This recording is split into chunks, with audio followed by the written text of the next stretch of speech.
We're opening up the mailbag to see what kind of mid-season trade Brad Stevens might pull off, the impact of Hugo Gonzalez, what might happen when Jayson Tatum returns this season, and I'm still answering questions about the media game right now on the Locked On Celtics podcast.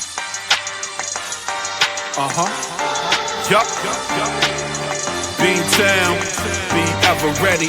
It's the C's. Who else could it be? What they gon' say now? Screaming like JT, Karalis. Recap the madness every game, every practice. Prime time, Deppin' D White on the sideline. Raining J's, how it started, raising business, how we finished. Locked on Celtics pod, home of the winners. Hey there, welcome back to the Locked On Celtics podcast right here on the Locked On Podcast Network, where it is your team every day. Your team is the Boston Celtics, and I cover them every Monday through Friday right here for free. Bonus podcasts on the weekends when they play. They're going to play on Friday, so you'll get a bonus podcast then. Show's available on YouTube. It's everywhere, so make sure you're subscribed. Watch the show. Get into the comment section. Share your thoughts with your fellow everydayers, the folks who are with me every Monday through Friday. I'm John Karalis, beat writer for Boston Sports Journal. I have been covering the team for about 20 years, and I've written a couple books today about the team, not just randomly books, about the Celtics. FanDuel is bringing you today's show. New customers can get $300 in bonus bets if that $5 bet wins. You can use that at FanDuel.com to get started. Great opportunity to open up the mailbag today. Mailbag questions can get submitted at johnkaralis.com. We'll compare eras, which I do like to do later on. The media questions, I was on Channel 5 talking about the Celtics, and right away, questions about the media game against the coaches. So I got more questions about that. That's going to come up later on. Second segment, we'll talk about Hugo Gonzalez and his impact on the team. We'll get Jayson Tatum, potential return. Let's just start off with a question about a mid-season trade from Adam. If Brad makes a trade at the deadline, do you expect him to move Simons and stuff for a big, or will that more likely wait for the summer? In either scenario, who do you think the Celtics should go for? So obviously the Anfernee Simons thing, a potential trade, is kind of hanging over the entire season, which makes it a very interesting kind of year for Simons, who is trying to prove a few things and at the same time knows that if he does prove those things, this is going to be a 1-year temporary stop. So rent, don't buy Anfernee Simons in Boston. But if there is a midseason trade, I would say that it's got to be for a big. Now, who is it going to be? People like to throw Walker Kessler out there. I don't know. I don't know. When you say who the Celtics should go for, I don't think the Celtics are going for certain players necessarily. I think the way to look at a potential midseason trade for Simons is if there is a deal for Giannis out there, because that's going to be the big trade news kind of hanging over the league right now. If there is a trade potentially for Giannis, the Celtics could use Anfernee Simons' salary. I think it would be a good salary to kind of include in a deal somewhere to help facilitate certain things. And the Celtics could use that, a potential 3-4 team trade, to get their center of the future. I do think that the Celtics would prefer to bring back a center, someone that they can rely on for the next 3-4 years. I think there probably could have been some trades where it's just a money move that I'm not sure that the Celtics are only looking to move Simons just for the money. It has to make some sense for the team. This is an opportunity. You have a big salary in Simons that could potentially make some sense somewhere and bring back assets. You don't just want to do it for any old salary. This isn't just a salary dump. This is an opportunity to bring in a player. So I think the Celtics need to read the league, and the league is telling you Giannis Antetokounmpo might move. Trae Young might move. There are going to be potential deals out there that could facilitate, or Anfernee Simons could facilitate. So more than Brad Stevens saying, we're going to this team to ask about this center, I think they're going to look around and say, what deals are being done? What bigger deals are being done? And can the Celtics steal a center out of that? And maybe somebody else, maybe in a deal for a bigger player, the Celtics can steal like a center and point guard or a wing, another, more depth.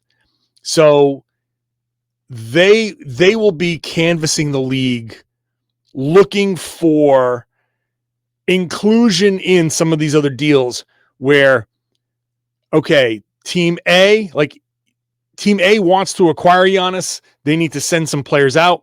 They have a win now guy that maybe Milwaukee doesn't want, but Boston will take.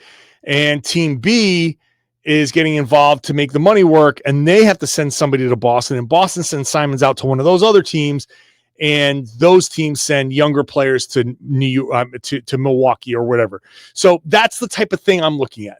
That's the way I'm kind of approaching the trade deadline. So that I think should be where your head's at when it comes to a Celtics trade deadline deal. I don't think it's going to be their own thing. Jayson has two questions. Well, let's answer two questions for Jayson. First, has Josh Minot already become what we wanted from Jordan Walsh, and why? Well, Josh Minot, yes, in a way, like he is definitely the type of player that you were hoping Jordan would become. And Jordan still has the potential to become that player. But why is Minot ahead of Jordan Walsh? Well, I mean, part of it is he's just kind of better. He's a better player. And so Jordan has more, I think, further to go to get to that spot. But it's not like Minot is miles ahead of Jordan Walsh. But I think Jordan can look at Josh Minot and say, okay, why is he able to get these minutes that I could have gotten? I do think there's some level of processing. I think Jordan Walsh's biggest problem might just be his ability to play within himself. I think we've seen so many examples of Summer League and G League that he plays a certain way. Like, I think he's just thinking, I'm in this situation, I can play different. And the Celtics need him to play a certain way, but he's not playing that way in other places. And so I don't know. I just don't think that his head is in the place where it needs to be. It's hard for me to say that, like, without kind of being in his head, but just from what I've seen, I don't see Jordan kind of being able to pick up the things that Josh Minot is picking up. And I think that's just the difference, because I think Jordan has the tools and his shot has improved, and his jump shot might be what allows him to compete, and might ultimately be like, hey, if Minot pushes Jordan Walsh and Walsh's like, okay, here's my direct competition. This is the type of mentality I need to have. This is the type of work I need to do. Like, that might be helpful. Like, this could just be, there's a universe where Josh Minot comes in, plays 1 year, earns a contract somewhere else, and Jordan becomes what Josh is at the moment, and takes it further because his jumper is a little bit better. I'm not the biggest fan of Josh Minot's shooting form, but hey, if it goes in, it goes in, and we have to see it go in more consistently. But that's that. Right now, Josh is just, he picks things up fast. He is able to apply it, and he's just ahead. He's better than Jordan Walsh right now. So, second question quickly here from Jayson. I really like what Kata looked like. Or I really wanted to like what Kata looked like, but he still seemed 2 steps slow. Am I crazy to think that Garza, I like Garza for the start. And to think they haven't even really been getting the ball to Garza down low to let him work. Let me just say this.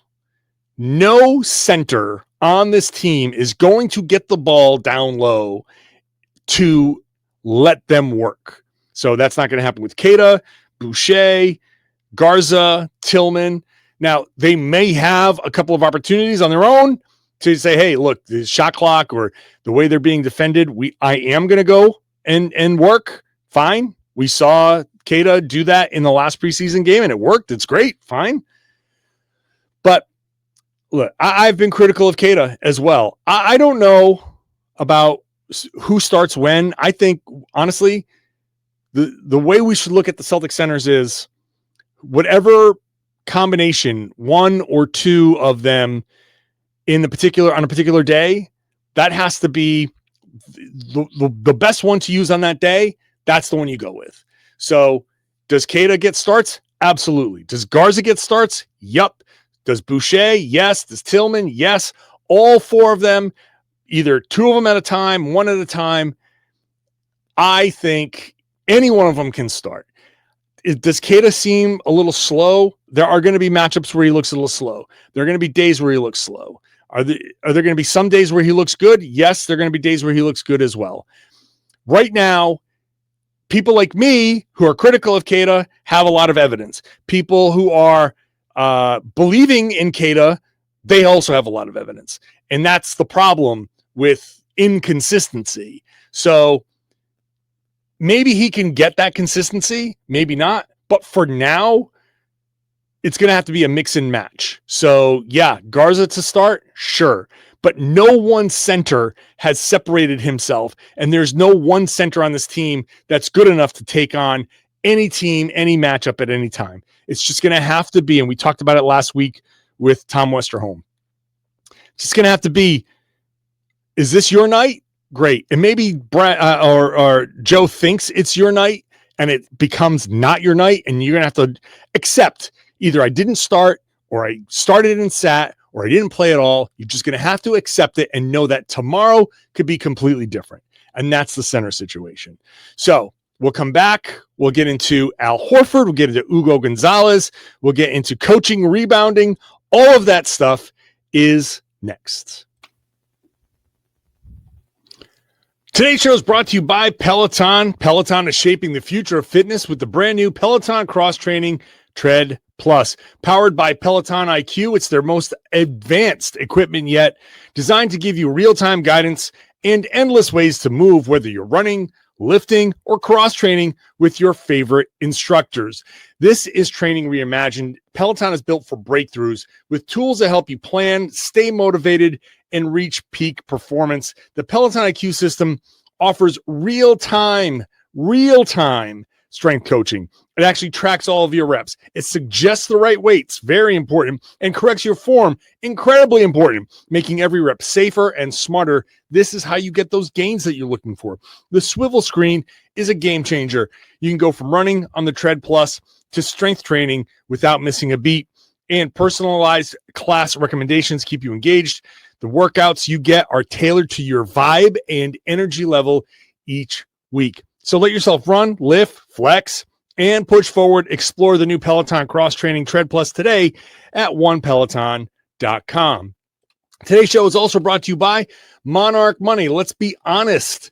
Most of us can't name all of our financial accounts, let alone what they are all worth at this moment between 401ks, savings, investments. It's very easy to lose track, and that can mean leaving money on the table. That's why you have to use Monarch. It's an all-in-one personal finance tool. It helps you bring your entire financial life together in one clean, easy-to-use interface on your laptop or on your phone.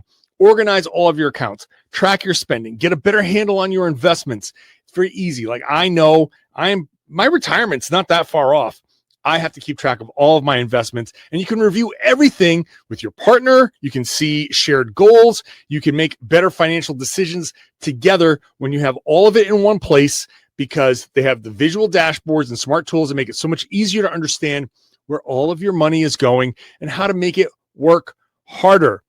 Don't let financial opportunities slip through the cracks. Use the code LOCKEDONNBA at monarch.com for 50% off your first year. That's monarch.com, code LOCKEDONNBA for half off your first year.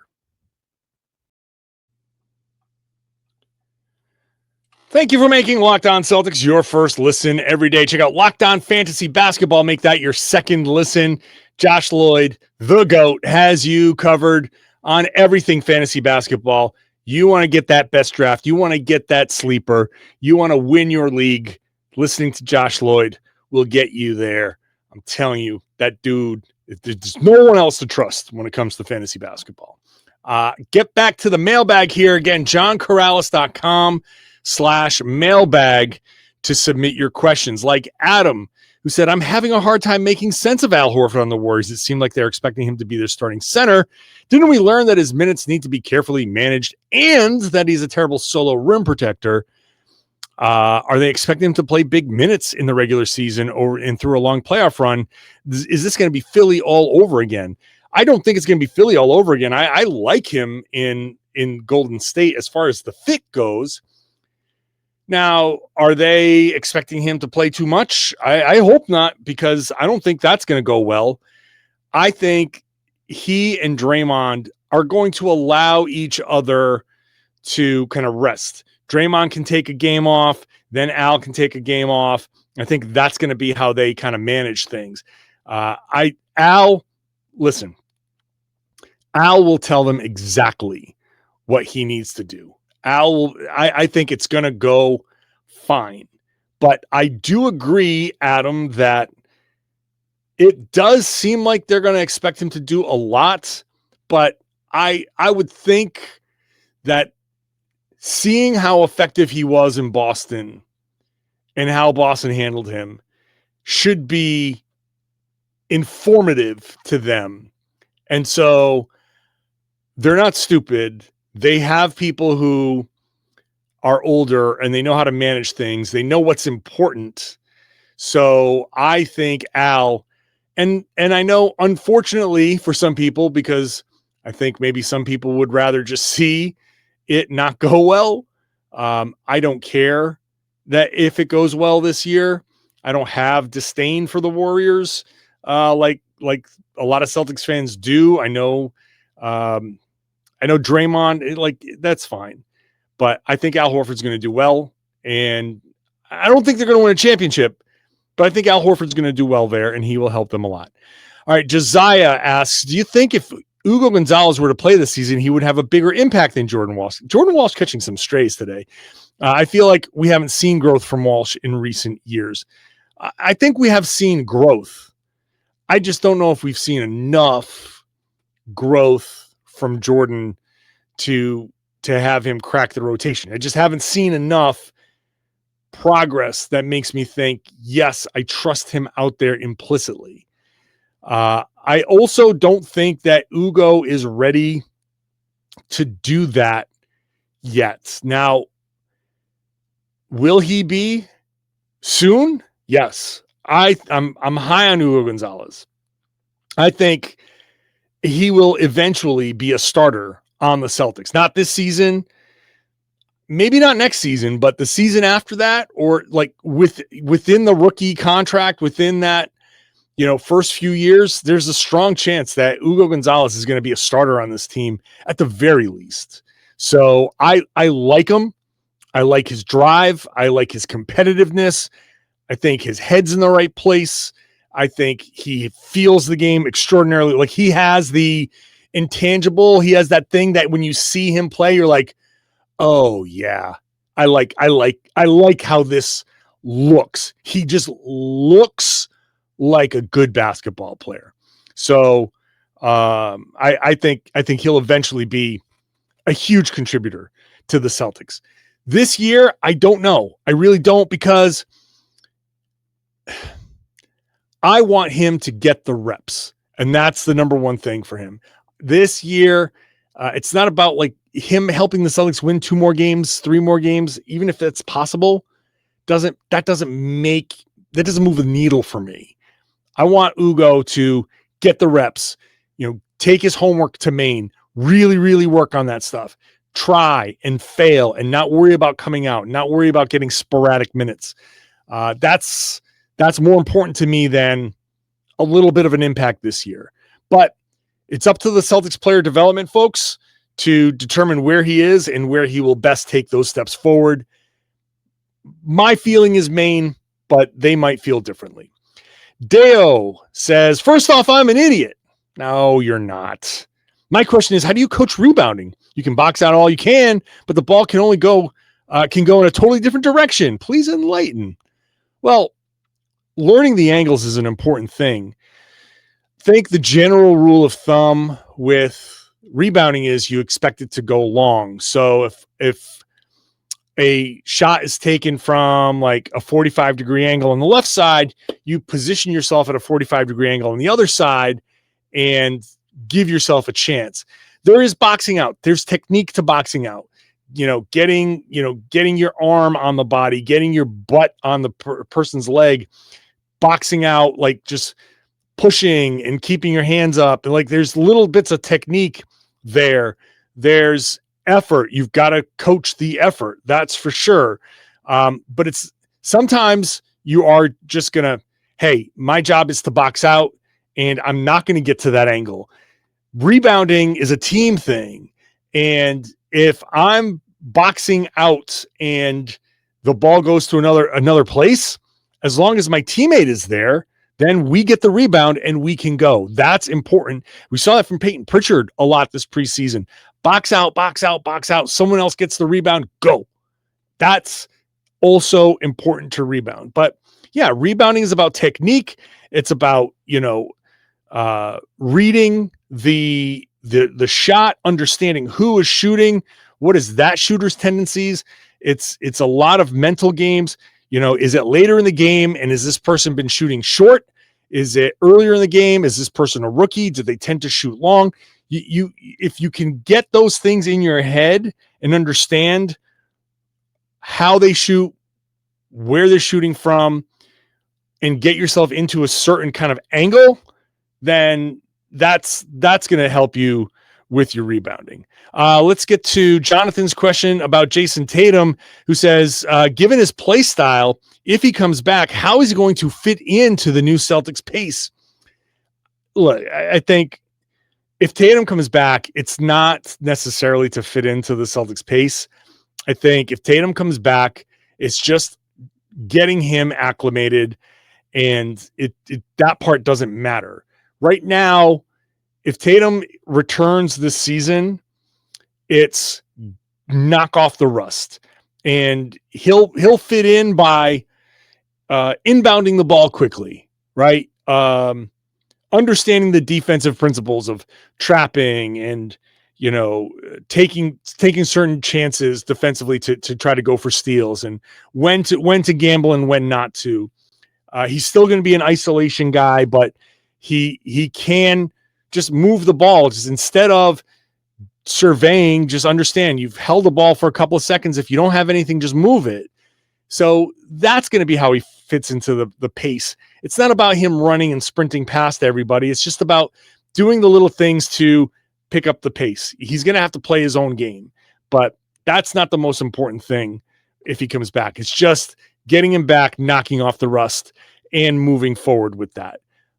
So I'm not as worried about fitting into the Celtics pace. Now, next season, that'll be a different story, because I do think pace is going to have to continue the next season and moving forward. I think this is the new NBA. This is the second apron NBA. You're going to have to play with better pace. The lowest pace team is going to be faster than usual. So Tatum is going to have to figure that out. Not when he comes back necessarily, but I think it's a more over the summer, start next season thing. When we come back, I still get questions about the Celtics coaches destroying the media in a basketball game. Get to some of those when we come back. Today's show is brought to you by FanDuel. NFL season is here, and if you're a Patriots fan, you are loving the NFL season right now, and FanDuel has an offer that you don't want to miss. Right now, new customers, you just bet $5 and you can get 300 in bonus bets if you win. That's right. Just pick a bet, put down $5. If it hits, you will unlock $300 in bonus bets to use across the app. Make it a good one. Picking the Patriots to win right now is a good bet. So if you did that on Sunday, they easily beat the Tennessee Titans. I covered the spread, and that would have been, if it was $5, 300 in bonus bets. And you have a lot of ways to play after winning those 300. You can build a parlay. You can try player props. You can even follow the live lines during games. Patriots were down early, 10-3. Maybe the live line was at a point where you're like, let me get in on this, because the Patriots came back and stormed back and won pretty easily. So it doesn't matter if you're a casual fan or if you love diving into the stats. FanDuel makes the game day experience a ton better.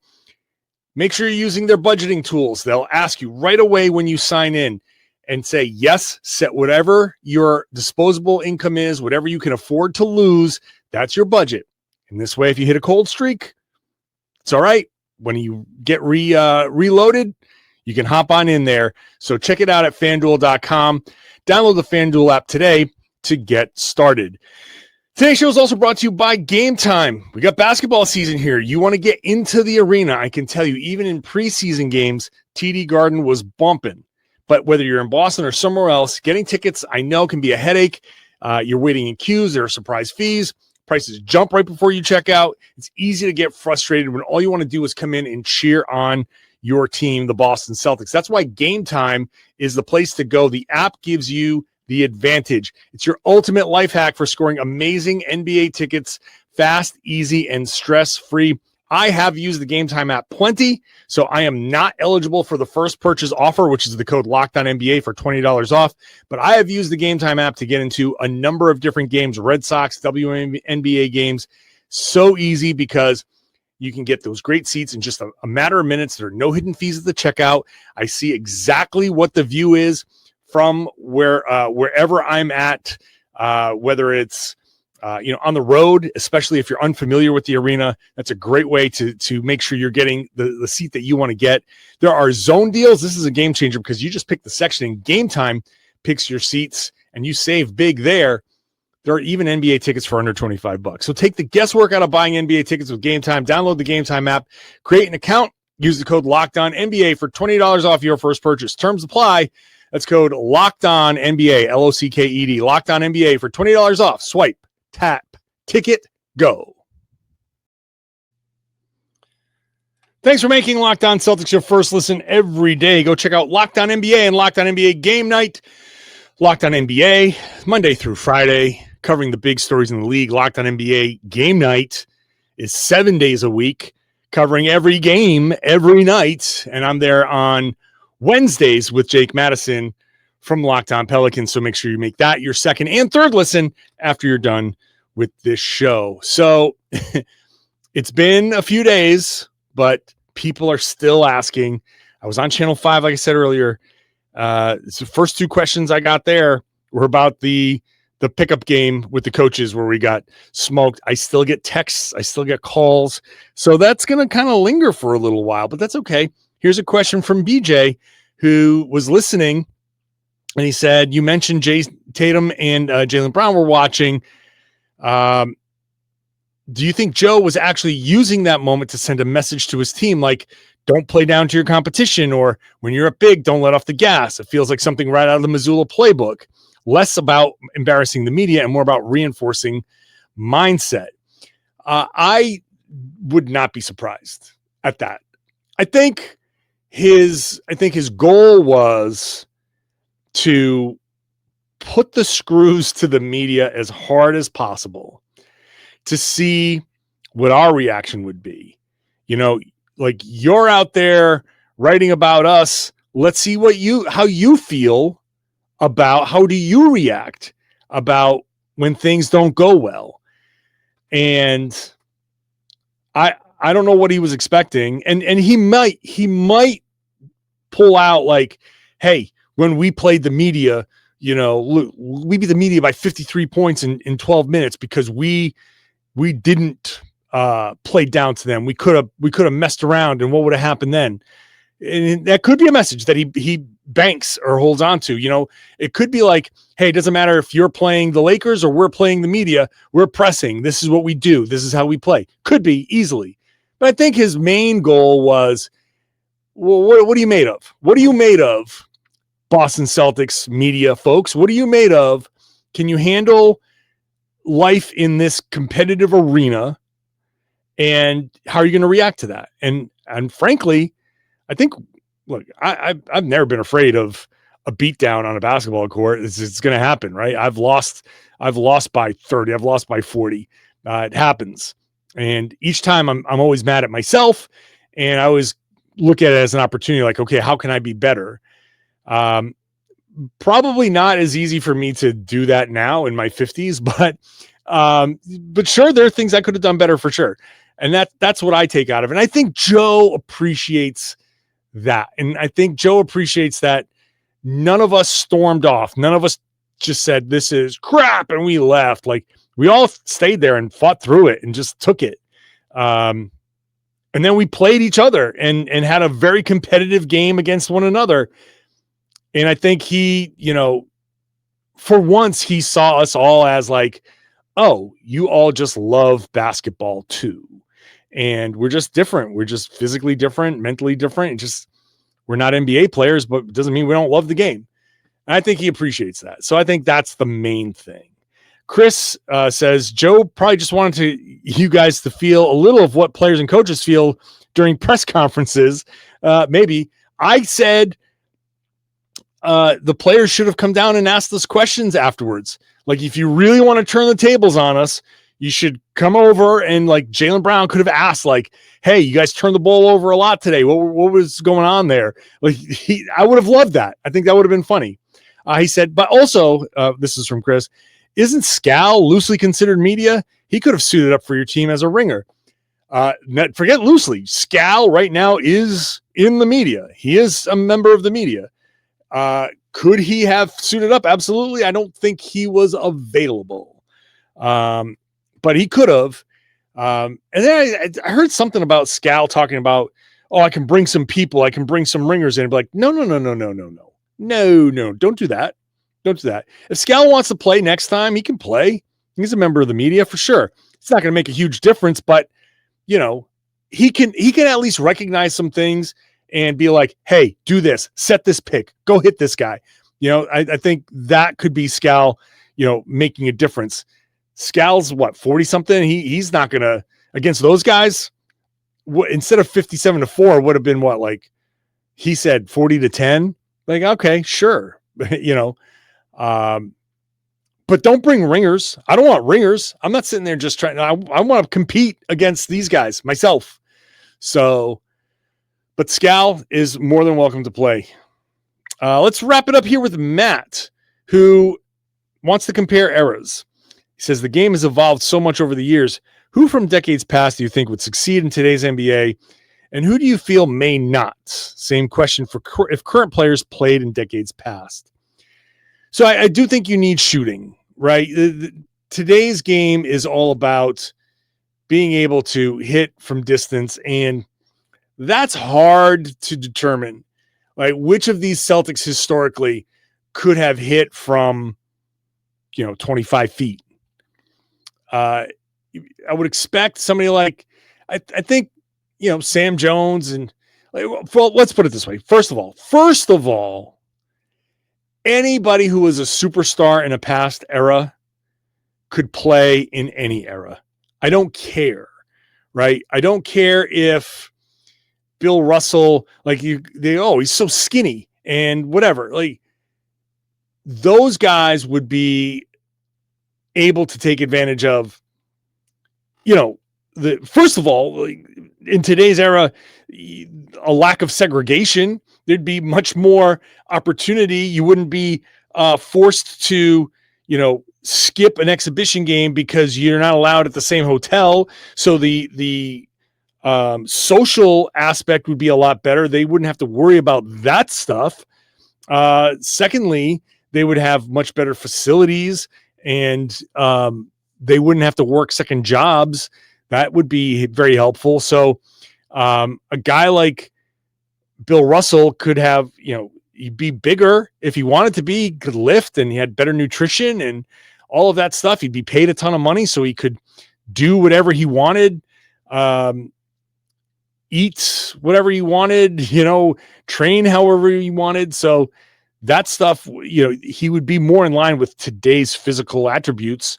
But any of those guys could play in today's league. The superstars could play in today's league because superstars are superstars. They adapt to the game very, very well. So I think that's true of any era. So Larry Bird could play in the 60s and play in 2025. No problem. Kevin McHale, same thing. All of these guys can adapt because they're so damn good. You don't dominate. You don't make all NBA teams just by just existing. You got to be able to dominate. You got to figure things out. And those guys have the ability to figure things out. So that applies. But role players, like Casey Jones was an incredible defender. Not really much of an offensive player, not much of a shooter. So I would think, okay, yeah, Casey Jones, what would he be in today's league? Could he survive, or would he be, one of those guys that's just incredible defender, but could never get his shot down and kind of flames out because you need offense and you can't just have a guy that's a complete non-entity. Again, those guys like Casey is such a great, he tried out for the NFL too. So it's hard to say like who the non-shooters were back then. You didn't need to have shooter. He didn't need to be a shooter. He just needed to do what he did. That was his job. So it is a tough kind of call. I will say from current players, I did have high praise for Derek White on Blue Sky, and Chad Finn said Derek White could play in any era, and that is 100% true. A guy like Derek White could play in any era. But like a guy like Dylan Brooks could have been like a god in the 60s because he's just an incredible defender. He would have gotten into a ton of fights, but it wouldn't have been as detrimental to his game. Wouldn't have been as many flagrants or all that stuff. And he wouldn't need to be a shooter scorer or anything like that. So there are certain guys, certain types that the more defensive minded guys like a Lou Dort, they could play more in those tough 60s and 70s when the 3-pointer was not emphasized. The non-shooters back then would have a tough time here. But other than that, superstars, I think, transcend eras. So I'll leave it at that. Mailbag questions come in at johnkaralis.com/mailbag. I happen to be able to do a Mailbag Monday. I don't know how many Mailbag Mondays I'll be able to do because like next week, the Celtics play on Sunday. So I will still mix in mailbags. So still submit your questions. I will try to do as best I can. And every once in a while, I still answer these questions somehow on other podcasts. So make sure you're listening, be coming every day, or make sure this is part of your daily routine Monday through Friday, because you might have a question that I answered on a Tuesday or a Wednesday. If you didn't listen, I already answered it and it won't make a mailbag. So make sure you're listening Monday through Friday. Watch the show on YouTube. You can get into the comments section there, share your thoughts. And then I would love it if you shared the podcast. Tell everybody they should be listening to and watching the Locked On Celtics podcast. Here on the Locked On Podcast Network, it's your team every day.